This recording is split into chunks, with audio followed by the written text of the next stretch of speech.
He didn't even flinch when our hands touched. That's what got me. Not the way he looked at me, but the way he didn't. It was like his eyes had already been there. Like he knew exactly what I'd feel like under his fingers.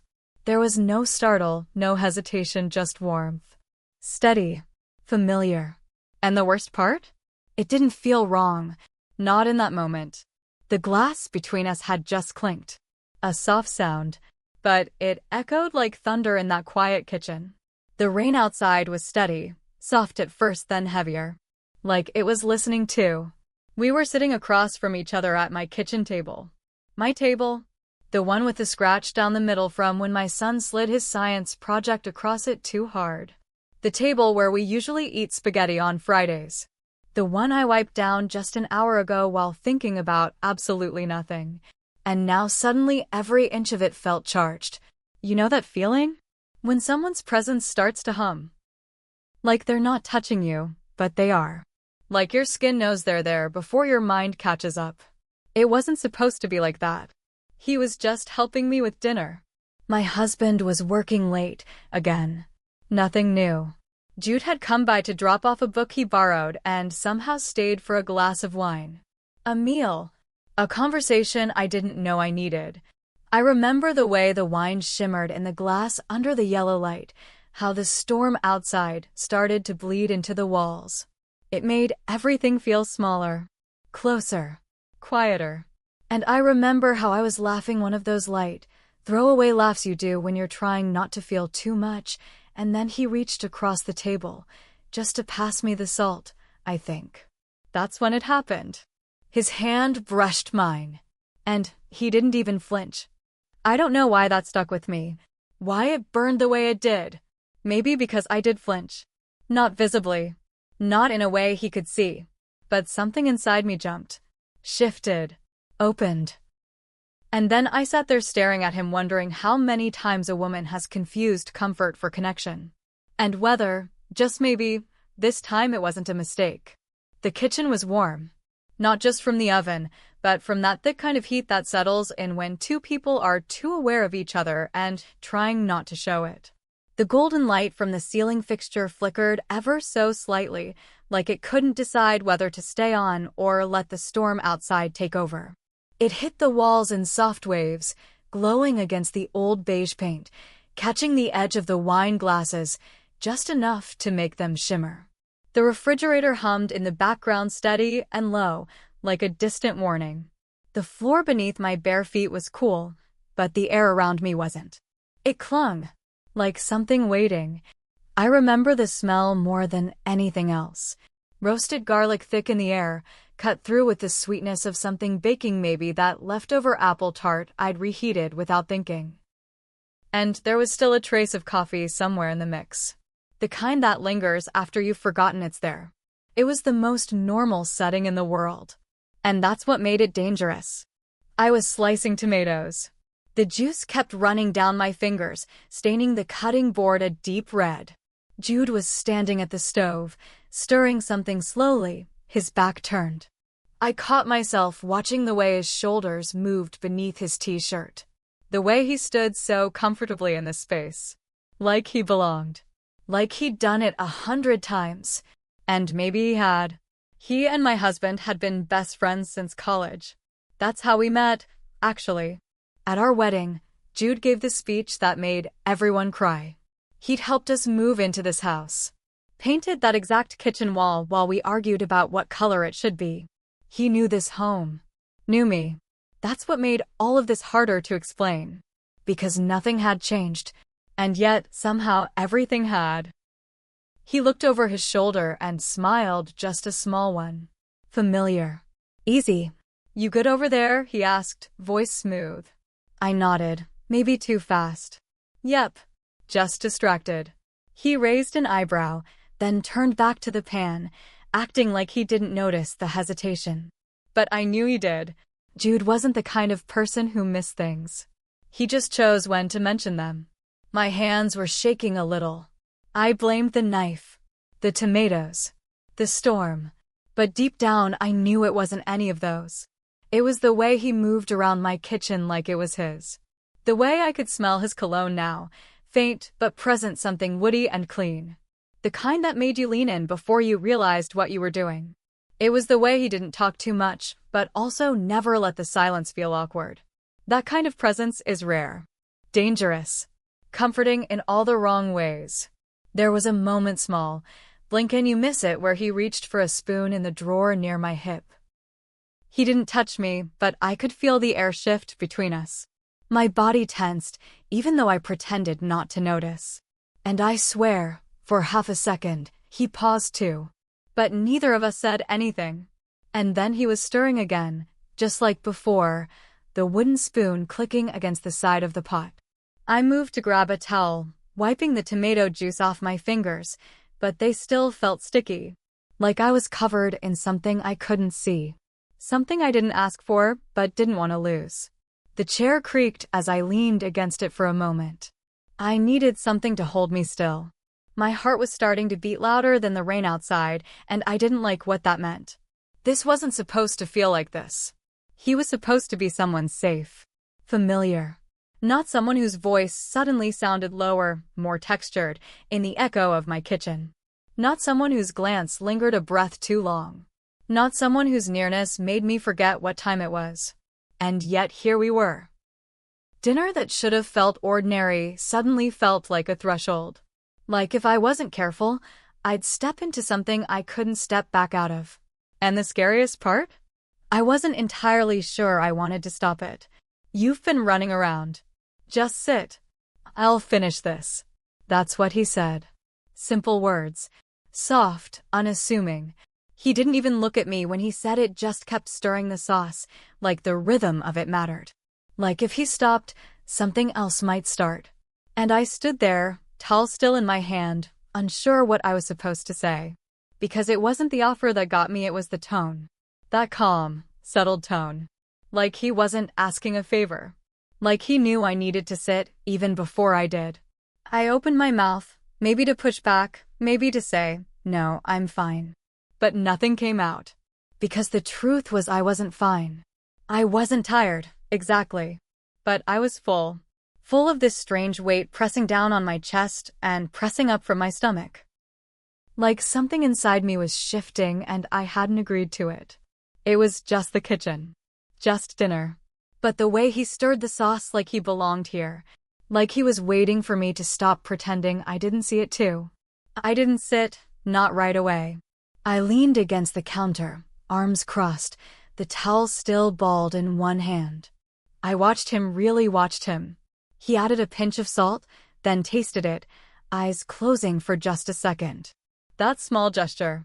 That quiet approval. It landed somewhere in my body I didn't have a name for. His hands moved with purpose, like he wasn't just cooking, he was anchoring himself. Like this meal, this moment, was some kind of ritual. Some unspoken offering. He didn't ask me anything. Didn't push. He just kept going. And somehow, that made it worse. Because I was waiting for the catch. For the wink, the smirk, the line that would break the tension. But it never came. Jude wasn't that kind of man. He was the kind who let silence work for him. Eventually, I gave in. My legs moved on their own. The chair creaked beneath me as I sank into it, finally letting my body rest. But rest isn't the right word. Not really. I was still bracing. I watched him from across the room, this man I'd known for years, in a space that had never felt so alive. The way the light hit the back of his neck. The curve of his jaw when he concentrated. The quiet confidence of someone who didn't need to prove anything. I felt naked and dressed at the same time. And then there was this whisper in my mind, one I didn't like, but couldn't unhear. Why does it feel more like home when he's in here than when your husband is? I tried to shake it off. Focus on the sound of the rain. The scent of the sauce. The steady rhythm of the spoon against the pot. But it was all too much. Too rich.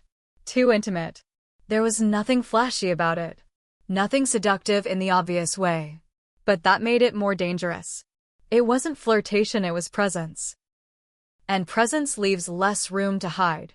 He glanced over his shoulder, met my eyes, and smiled. You always furrow your brow like that when you're overthinking something. I didn't even realize I was. Didn't realize how much of me he still noticed. Just tired, I lied. He nodded, turning back to the food, not calling me out. But we both knew. I wasn't tired. I was unraveling. And the worst part? He wasn't doing anything wrong. He wasn't touching me. He wasn't saying anything inappropriate. He wasn't crossing a line. I was the one sitting in a kitchen that suddenly felt like a confessional, wondering why the air tasted sweeter when it was just the two of us. Wondering why I hadn't lit candles like this in months. Why my body leaned forward every time he shifted closer. Why I hadn't noticed that before. I wasn't falling. Not yet. But I was at the edge. Toes curled over. And he was just stirring. We didn't say, "Let's sit." There was no official cue. No invitation in words. It just happened. I rose from the chair by the counter and drifted over to the table. The kitchen light felt dimmer now, or maybe the air just held more weight. My feet moved slow, like each step needed permission. Like my body was asking me, "Are you sure? Are you sure you want to feel this?" I reached for the drawer and took out the napkins, cloth ones, not the paper kind. The ones we only ever used when we had guests over or when we were pretending to be more polished than we were. I laid them out one by one, smoothing the corners, folding them just so. Then the wine glasses, tall, delicate, barely ever used. I set them down with care, not for elegance but for steadiness. My hands felt less reliable by the minute. Jude stood behind me, quiet, but I could feel the shift in him too. Like he was watching without watching, a silent awareness that wrapped around the room. He moved toward the wine rack on the counter. Chose a bottle like he already knew which one I'd like. One of the deeper reds, the one my husband always said gave him headaches. Jude didn't ask. He just pulled it out with a calmness that unnerved me. Then the pop of the cork, sharp and clean, cut through the quiet. It echoed. Not loud, but meaningful. Like something had just been released into the room, and now it couldn't be taken back. He poured slowly, deliberately. First into my glass, then into his. The stream of wine was deep and rich, the kind of red that reminded you of velvet and low light and secrets. And I watched. Not the wine, not the glass. Him. The way his fingers cradled the stem, careful, steady. Like this was an offering. Like he wasn't just pouring wine, he was offering stillness. Or escape. Or both. He sat down in the chair across from mine. The chair my husband always takes. That thought hit me louder than the cork. That chair has his imprint. His posture. His voice. But tonight, it's Jude in it. Just him. Just us. And that changed everything. The table suddenly felt like a stage. And we, the only two actors, both pretending we weren't about to rewrite the scene entirely. I took my seat slowly. The wood creaked beneath me. The smell of the food lingered in the air, but I didn't feel hungry. Not in that way. Jude lifted his glass just a little. To the rain, he offered, with the smallest hint of a grin. I let out a breath I didn't realize I'd been holding and tapped my glass gently to his. Barely a clink. Just the soft meeting of glass and glass. Like a promise not to shatter anything. I took a sip, and it was warm going down. Smooth. It wrapped around the back of my throat, then settled in my chest. Like comfort. Like danger. His eyes held mine for just a beat too long. Not invasive. Not intense. Just present. Anchored. Like he wasn't afraid to see whatever was swimming in me. I looked away first. The table between us suddenly felt thin. Not in size, just in meaning. Like it wasn't really separating us. Like it couldn't. He reached for the dish, served me without asking. Then himself. Then leaned back, arms resting on either side of his chair, just still.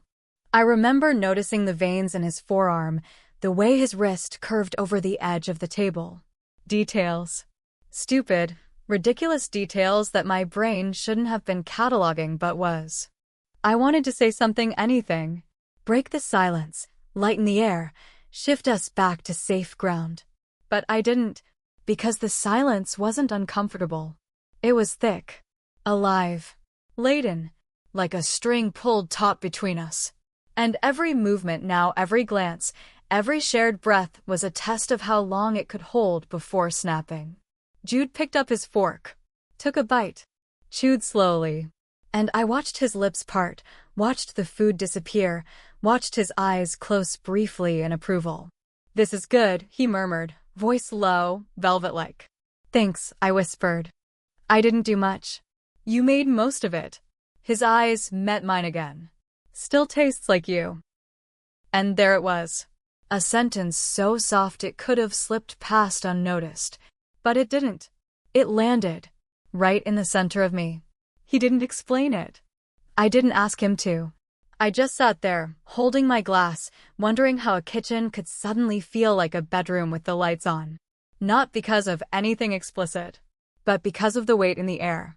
The way everything felt close, no matter how far we sat. The way his voice didn't need to rise to reach me. I sipped again, more wine than I meant to, and it hit a little faster this time. Not enough to blur anything. Just enough to feel bold and afraid of that boldness. The rain outside was steady now, a background lullaby. Inside, something else was steady too. A pulse. A pull. A question neither of us wanted to answer. Not yet. But it was there. And I could feel it settling between us. Like gravity. Like a dare. The wine was nearly gone in my glass, and I hadn't even touched the plate in front of me. It wasn't nerves, not exactly. It was more like stillness. A thick, conscious stillness. Like I knew something was happening, something I wouldn't be able to explain later, not even to myself. Jude didn't fill the silence. He let it stretch, let it settle like steam rising from the food, curling around our shoulders. The kind of silence that wasn't empty, it was full. Of suggestion. Of weight. Of something old and something new colliding. He looked away first this time. Toward the wall near the hallway. And I knew exactly what had caught his eye. That photo. The one from 2 summers ago, framed in soft walnut wood.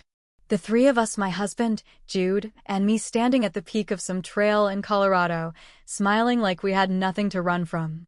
Like our lives weren't complicated. Like we all fit. He studied it for a moment. Really studied it. Not just the image. The memory inside it. The way we'd laughed that day. How the wind had pulled my hat off and Jude had chased it down the rocks. How my husband had teased him about being the hat hero. Jude's jaw moved slightly, like he was chewing on a thought. Then, almost too softly, he said, "He's lucky. You do a lot." Just like that. Like he was offering a compliment, but the kind that slid under the skin and lingered there. I didn't respond. Couldn't. My fork was still resting against my napkin, untouched. Because he wasn't talking about chores. Not really. He didn't mean the meals or the laundry or the reminders I whispered into the calendar of our lives. He meant the unseen work, the emotional labor, the carrying of hearts, my son's, my husband's, even his, in strange, quiet ways I hadn't realized until now. He didn't have to say what he meant. It was already out there. Between us. Floating. And somehow not cruel. Not pointed. Just present. I glanced toward the hallway. The door to our bedroom was cracked open.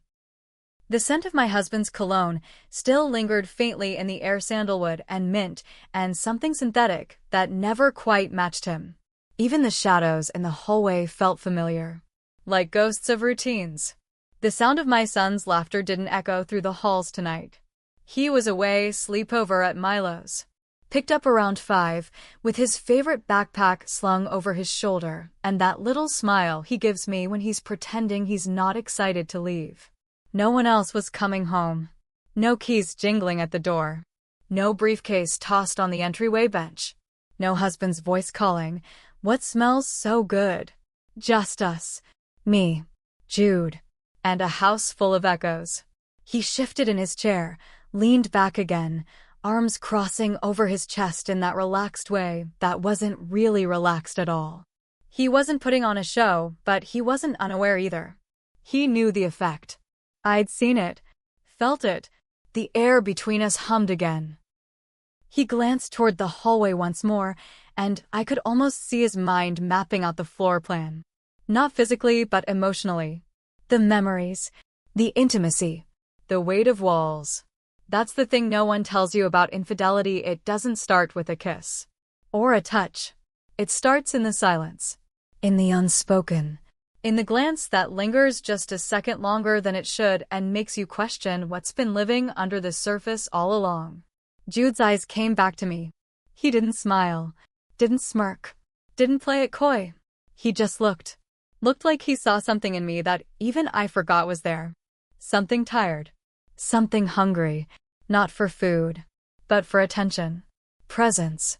For being noticed without having to perform. I dropped my gaze to my hands.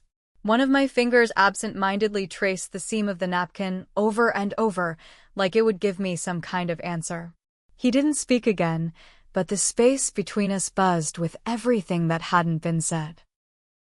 I thought about how many times he'd been in this kitchen. Game nights, late arrivals after work trips, helping fix the leaky faucet when my husband forgot. Always with the line we didn't cross.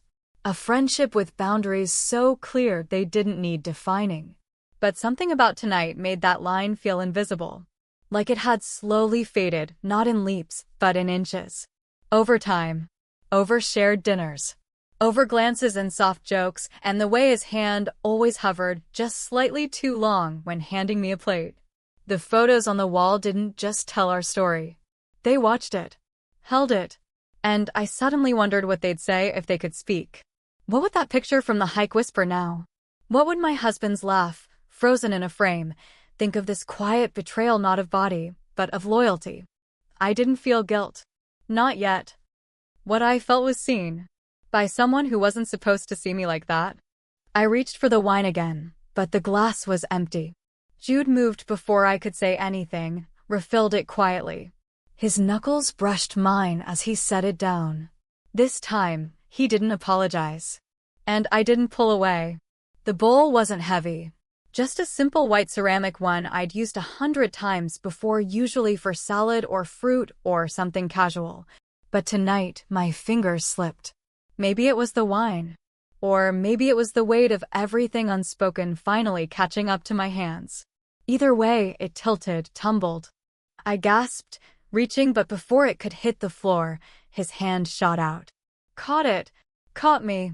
Not just the bowl. His palm wrapped around my wrist, steady, firm, warm. His thumb pressed softly against the inside of my arm. My skin, it responded faster than I could. I didn't pull away. That was the first real betrayal, I think.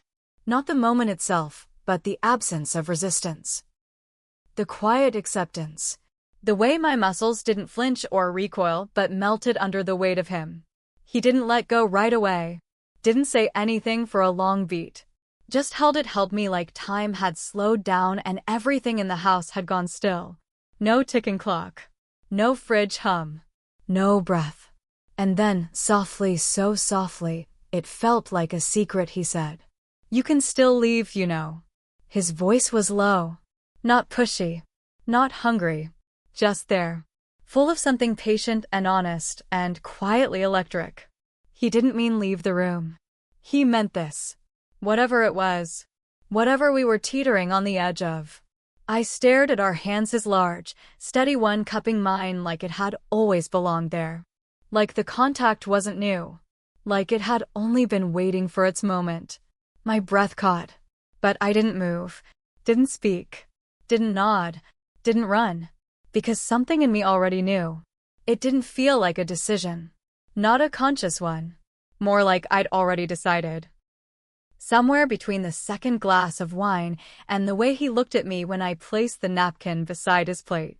Somewhere between the warmth of the kitchen and the quiet flicker in his eyes when the photograph caught his attention. Somewhere between the hush in the hallway and the whisper of his fingers against mine just now. This wasn't about lust. Not only. It was about being noticed. Being chosen. Not out of duty, not out of routine, but out of want. That deep, aching kind of want, the kind that feels like hunger in the ribs and tightness in the throat. The kind that builds over years of almosts and maybes and moments stolen between layers of life. He still hadn't let go. And I still hadn't moved. There was no kiss. Not yet. No grand gesture. Just that gentle weight of his hand, and his words hanging between us like incense smoke. You can still leave, you know. It was kindness disguised as temptation. Or maybe temptation disguised as kindness. And I knew whatever I did next, it would matter. It would live in the marrow of me. But I wasn't afraid. Strangely, I felt calm. Not reckless. Not bold. Just present. I let out a breath I hadn't realized I'd been holding. It came out shaky, but real. Like something inside me had exhaled for the first time in years. He slowly loosened his grip, giving me the chance to step back. To draw the line again.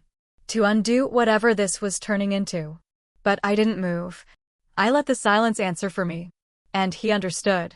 Because instead of stepping closer, he just held my gaze. Not searching. Not asking. Just being there. Like he knew this moment wasn't his to push. It was mine to choose.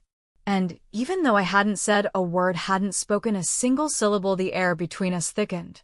Grew softer. Warmer. Like a door had opened somewhere deep inside me. Quietly. On its own. Not from force. From permission. That was the most dangerous part, I think. Not the kiss we hadn't shared. Not the touch we hadn't deepened.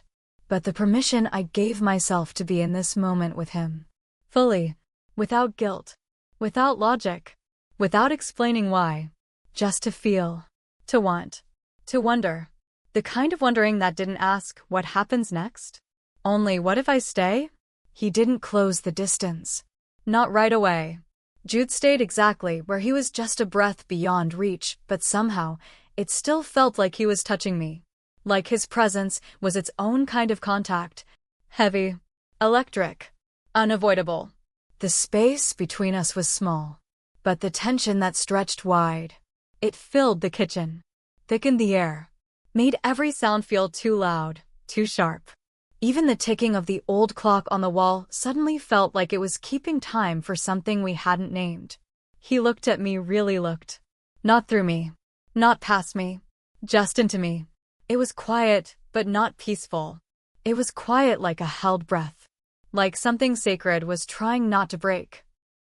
Then slowly, like he was approaching a wild animal, he reached up. Just one hand. Nothing forceful. Nothing rushed. He brushed his finger against my cheek. A tiny crumb, maybe? Or nothing at all. An excuse wrapped in care. His fingertip lingered just long enough to graze my skin. Then came the slow trail of his knuckles down the edge of my jaw, delicate, reverent, like he was tracing the outline of a decision. I closed my eyes. Not to block it out, but to feel it better. Everything inside me had gone impossibly still, like my whole body was trying to memorize the shape of that moment. My hands stayed at my sides. I didn't reach for him, but I didn't back away either. There was nothing rushed. No movie scene passion. It was quieter than that. More dangerous. Because it wasn't about lust in that moment. It was about recognition. He stepped in, not much, just enough for the heat of him to reach my skin. And for a second, we just stood there, breathing the same air. Close enough that his breath teased my collarbone. The room tilted. Not in movement, but in meaning. The same kitchen I'd washed dishes in, folded laundry in, packed school lunches in, it all felt suddenly foreign. Lit differently. Like someone had pulled back the curtain and shown me what had always been hiding underneath. And that's when he spoke. Soft. Low. Not warning, but wondering. Don't do anything you'll regret, he said. And for a beat, I almost laughed. Not because it was funny, but because it sounded like it was meant to save me. Like he was offering me a parachute while we were already mid-fall. But the way he said it, it wasn't caution. It was an invitation. A chance to be sure. And the wildest part? I already was. He didn't lean in right away. He waited. He let me feel it, this shift. This ache. This gravity that was no longer deniable. I opened my eyes. Met his. And the moment stretched so wide it almost broke. Then finally he kissed me. Just once. Soft. Certain. His lips found mine like they'd been waiting. Not hunting. Not claiming. Just arriving. I didn't tremble. I didn't gasp. I just kissed him back. Gently. Fully. No tongue. No rush. Just the quiet press of two mouths that had been holding back too long. And then he stopped. Pulled back. Let it settle. Didn't chase another. Didn't speak. Just let it be. I opened my eyes again, unsure what I'd see. But he wasn't smug. He wasn't ashamed. He looked calm, like the truth had finally spoken for us both. And me? I should have felt guilt. Should have been flooded with panic. Should have thought about my marriage, my son, the photos on the wall. But all I felt was seen. Fully. Without needing to explain why I was tired. Or why I felt invisible. Or why some nights I sat on the edge of the tub just to cry quietly without waking anyone. He hadn't promised anything. Hadn't tried to own me. He'd just looked at me. Touched me. Held that kiss like it mattered. And in that moment, I wasn't a wife. Or a mother. Or someone's better half. I was me. Raw. Real. Wanted. And that was the part that scared me the most.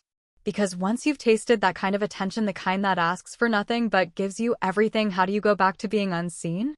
We didn't say a word right away. Just stood there for a moment longer, the air between us rearranged, heavier and lighter at the same time. My lips still tingled from the kiss. Not in a way that begged for more, but in a way that said enough. For now, this wasn't heat anymore. This was something else. Not hunger. Not even longing. It was stillness. Quiet. Full. Entire. I stepped back, not out of regret, not even hesitation, just a breath, a blink, to make space for everything that had just happened. And without needing to ask, we both found our way back to the table. Slowly, like moving through fog, he pulled out the chair I always sat in. The one closest to the kitchen. The one with the uneven leg that wobbled if I shifted too much. I sat. He sat across from me. And for a while, that was it. Just us. Two people in a room that had held 1,000 conversations before this one. But now everything had changed. The walls felt wider. The silence felt sacred. Our hands stayed on the table. Not locked. Not gripped. Just touching. His thumb brushed the top of mine. No pattern. No pressure. Just the rhythm of being there. I could feel his breath slowing down. I think mine had already stopped. Then, after the kind of silence that feels earned, he spoke. Quiet. Careful. Like unwrapping something delicate. I'm not him, he said. I know that. I'm not trying to be. That hit something inside me. Because he didn't say it with bitterness. Or pity. Or with some hidden desire to be compared. He said it like a truth. Like he knew his place wasn't beside him, but maybe somewhere else, somewhere I hadn't named yet. I looked at him. Really looked. And I felt my eyes fill. Not from sadness. Not from shame. But from the way the air finally felt honest. Like we'd dropped the act. Like we weren't pretending anymore. And that kind of honesty is rare. Especially in kitchens. So I reached out just a little. Pressed my palm over the back of his hand. Felt the way he didn't move, didn't tense, didn't try to make it into more than it was. Just let it be what it was. I know, I said. Simple. True. And in that moment, I wasn't looking for him to replace anyone. I wasn't looking for fantasy or escape. I was just sitting with someone who saw me. With the mess. With the fatigue. With the layers I couldn't explain. We sat like that for a while. No whine. No second kiss. Just breath. Warmth. Skin on skin. He glanced around the room at the fridge magnets, the school calendar on the wall, the photos I never bothered to update. I think he saw it all and still stayed in his chair. That meant more to me than I could say. Eventually, I said something I didn't expect to.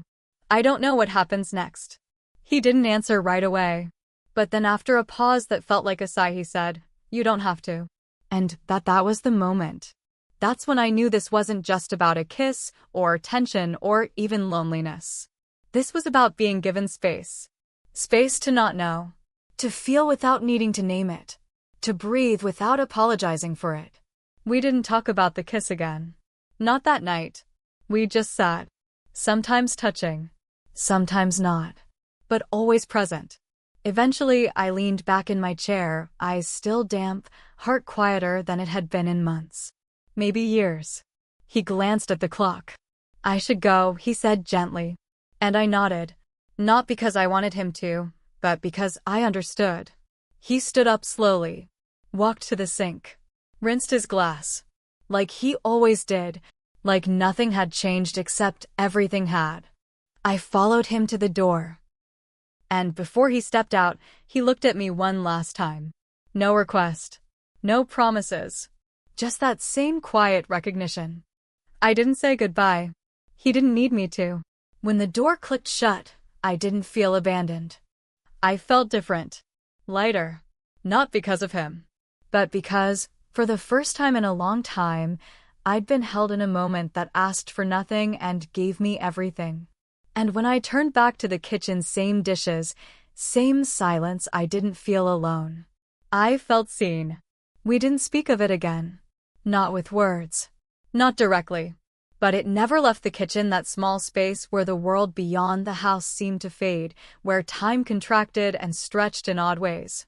The kitchen held the silence between us, thick but unspoken, like an invisible thread woven into every glance, every pause, every shared smile that now carried a weight no one else could see. He never found out. My husband, oblivious, continued his days unaware. Our friendship carried on, but it was different. The ease we once had was now shadowed by something neither of us named. We were two people who had touched a forbidden flame, and, though we pulled away, the warmth lingered. The conversations were lighter, more careful, like walking on fragile ice. Yet beneath the surface, a current pulsed urgent, restless, undeniable. The kitchen became a quiet shrine, a sanctuary that held that moment frozen in time. Sometimes I caught myself staring at the worn wooden table, tracing the scars and stains as if they might whisper secrets back to me. The smell of coffee, the hum of the refrigerator, the sunlight through the window, all ordinary, yet they held echoes of something extraordinary that never happened, something charged with possibility and loss. I didn't leave my husband. I didn't confess. I chose silence because some truths are too complex to unravel and some desires too dangerous to voice. But I changed, quietly. Like the way a room feels different after the light is turned off, not darker, exactly, but transformed. The shadows grow longer. The air thickens with what's left unsaid.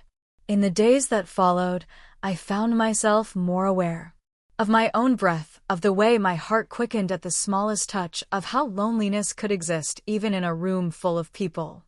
I carried a secret that wasn't mine alone, it belonged to both of us, and to that fragile moment suspended between desire and restraint. I learned that love is not always about grand declarations or breaking free from chains. Sometimes, it's about the silent changes that happen inside, the shifting shapes of loyalty and longing that live side by side. It's about the complexity of being human, caught between what is right and what is real. And so the kitchen remains a quiet witness to the moment neither of us dared to name, holding its secret between the peeling paint and the worn floorboards. A reminder that some stories don't end with resolution or regret, but with the slow, subtle shift of everything inside. I never spoke of it aloud. But the memory lives on, unseen, unspoken, yet utterly alive. Would you have pulled your hand away? Or would you have stayed just a second longer? It's a question I return to often, in the quiet moments between routine and reflection. Because sometimes, it's not about what's right or wrong, but about those fleeting choices that shape everything. Those brief seconds where the world holds its breath, and you decide whether to step back or step forward. Tell me, what would you have done? Would you have turned away, guarding what you already have? Or would you have let the moment carry you, even if just for a heartbeat longer? I read every comment, every thought, Every story shared it means more than you know. And if you want more stories that unfold slowly, tender, aching, real, make sure you're here when the next one arrives. Because sometimes the quietest moments tell the loudest stories.